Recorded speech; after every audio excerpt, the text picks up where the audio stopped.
Hey guys, so today I had a request from a friend of mine to do a video on how to do pressure. So I'm just gonna quickly explain that as best we can. We're a bit time limited, so we might need to cut short. We'll see how we go. And then we're going to give you a drill to practice as well. So the idea behind pressure, let's go on like bottom side there, Matt.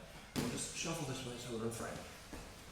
There we go. So the idea behind pressure is that I want to be using my body dynamically and some muscle groups independent of others. Now, it's going to be quite difficult to accomplish, but I've been grinding at it for 8 years and I only just feel like I'm getting pretty good.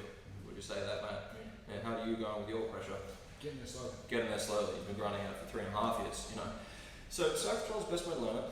What we're going to be doing to begin with is you just flop over the top. Now, I know that as jiu-jitsu bugs in, I know these spats we like to look jacked, but you have to be peak physical performance, okay?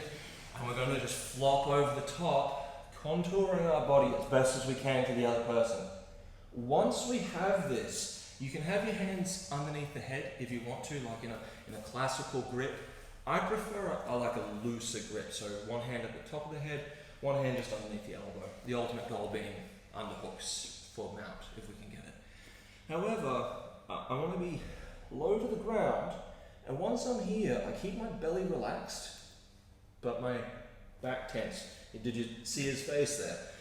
And now, to learn this properly, what you do is you get your partner to rate it. So 0 being how Matt is now, no pressure on him.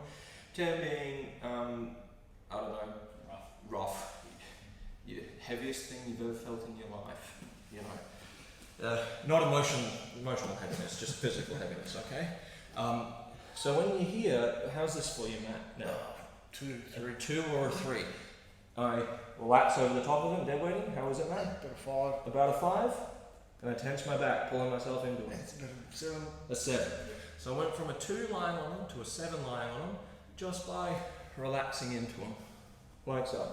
Now you want to be dynamic around your partner while keeping this going.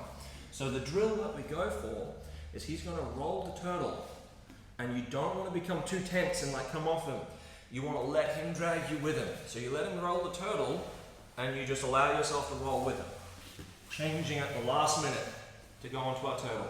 Then he rolls back, and you ride the top of him around the side. The key to good pressure is not necessarily, well, there's a couple of things. Firstly, when you're controlling someone, you're not trying to stop them moving. You're trying to make it hard for them to move. Doesn't matter how much you weigh. If you've got good pressure technique, you'll be making yourself feel heavier, and you'll be draining his battery, which is what we want.